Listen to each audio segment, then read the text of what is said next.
අපි බලමු අද මේ කඩේට ආපු බඩුවල බිලක් ගෙවන හැටි. එතකොට අපි යන්න ඕන මෙතන දැන් මේ බඩුව බිල දැන් මේ එන්ටර් ඉන්වොයිස් වලින් ඒ ගෙවන්න යන්නේ පේ බිල්ස් කියන එකෙන්. පේ බිල්ස් කියන එක ගියා. ඊට පස්සේ දැන් මේ තියෙන්නේ අපි අර AB කියලා ටයර් කම්පැනි දාපු එක. මේකේ හිතන්නකෝ ලක්ෂ 2ම චෙක් එකක් හරි එහෙම දෙනවා නම් මෙතන ටික් එක දැම්මහම මෙතන ගාණ හැදෙන ලක්ෂ 2 කියලා. මේ මෙතන ඒ කියන්නේ මෙතන තියෙන amount එකම මෙතෙට යනවා. එහෙම නැත්නම් අපි හිතන්නකෝ මේකේ ලක්ෂයක් කෑෂ් දීලා ලක්ෂයක චෙක් එකක් දෙනවයි කියලා දාමු. හරිද?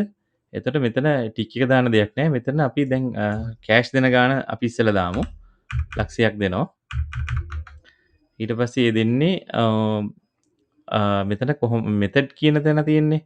මෙතඩ් කියන තියෙන තැනට චෙක් කියන එක දාමු කොහොමත්. චෙක් කියන එක තමයි දාන්න වෙන්නේ. ඊට පස්සේ දිනේ අද දිනේ නම් එහෙමයි වෙන දවසක් නම් ඒ දිනේ ඒ පේමන්ට් එක කරපු දවසේ දාන්න පුළුවන්. ඊට පස්සේ ගෙවන account එක තමයි මෙතන තියෙන්නේ.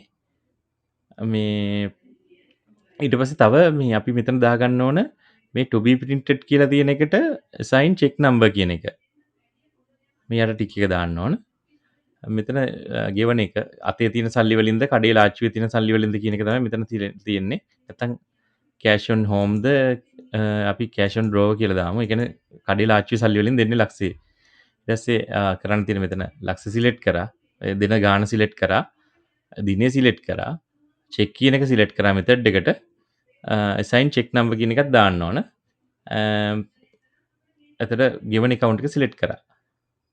ඊට පස්සේ මේ pay selected bill කියලා දාලා මෙතන අපි දැන් cash වලින් ගෙවුව හින්දා cash කියලා නිකන් ටයිප් කරමු. එතකොට බලා ගන්න ලේසියිනේ. නැත්නම් අර වැරදිලා මොනවා හරි වුණත් එතකොට මේ හිතා ගන්න පුළුවන්නේ. එහෙම දැම්මහම මේක ඩන් කරන්න. ඊට පස්සේ ආයෙමත් මෙතනට ගිහිල්ලා බැලුවහම දැන් ලක්ෂයක් ගෙවුවා ලක්ෂයක් බැලන්ස් එක තියෙනවා. මේ බිල. ඊට පස්සේ දැන් ඕනනම් මෙතන මේ බිලට යන්නත් පුළුවන්.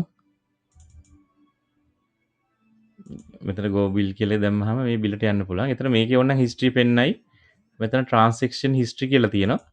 එතන අර ගෙවපු ලක්ෂය කෑෂ් දුන්නා කියලා මෙතන වැටලා තියෙනවා. ඊට පස්සේ හිතන්නකෝ දැන් අපි අනිත් ලක්ෂය දෙනවා චෙක් එකක්. දවස් 7ක් දාලා. මේක එතකොට දැන් මේ ලක්ෂනේ දෙන්නේ. ඒකත් කැඩෙනවා නම් එහෙම දාන්න මෙතන ටික් එක දැම්මහම හරි. ටික් එක දැම්මා මෙතන ඩියු ඩේට් එක තියෙන්නේ 8/12 නේ. මෙතන ඔන්න 8/12 දානවා. සතියක්. ඊට පස්සේ කෑෂ් on shop නේ අපි චෙක් එක දෙන්නේ කරන්ට් account 1 එකෙන් නම් එහෙම සිලෙක්ට් කරා. මෙතන assign check number කියන එක ටික් වෙලා තියෙද කියලා බැලුවා. ඊට පස්සේ දැන් චෙක් එක ලියන ලක්ෂයටනේ AB ටයර් කම්පැනි එකට මේක තන දාලා මේ චෙක් නම්බරේ දාන්න හිතන්නකෝ 78945 කියලා.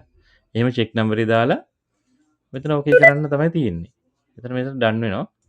එතන අපි චෙක් රෙජිස්ටර් එකට ගිහිල්ලා බැලුවාම චෙක් එක තියෙන්න ඕන. චෙක් රෙජිස්ටර් මෙතන මේ චෙක් රෙජිස්ටර් කියලා තියෙන්නේ. චෙක් රෙජිස්ටර් අපි දැන් මේ කරන්ට් account 1 එකෙන්නේ. කරන්ට් account 1 එකට ගියහම මෙතන පෙන්නනවා AB ටයර් කම්පැනියට 26/8/12 වෙනිදාට 78945 කියන චෙක් නම්බරයෙන් චෙක් එකක් දීලා තියෙන ලක්ෂයක. ඊට පස්සේ දැන් ඔයාලගේ මෙන්න මේ වගේ පෙන්නනවා නම් මෙන්න මෙහෙම නිකන් රූල් පාට දෙකෙන් පෙන්නනවා මෙතන one line කියන එක සිලෙක්ට් කරන්න.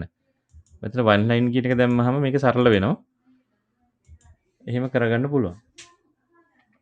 ඊට පස්සේ ඕනනම් දැන් මෙතන චෙක් රෙජිස්ටර් එකෙන් මේක ඩබල් ක්ලික් කරාමත් අපිට මේ යන්න පුළුවන් බිලට. මෙතන ලක්ෂ 2 බිලේ ලක්ෂයයි මෙතන ලක්ෂයයි. මෙතන transaction history වලට මේ බලන්න ඕන නම් මෙතන ආයිමත් ඩබල් ක්ලික් කරලා එහෙම යන්නේ නැහැ. මෙතන බිලෙන් යන්න පුළුවන්.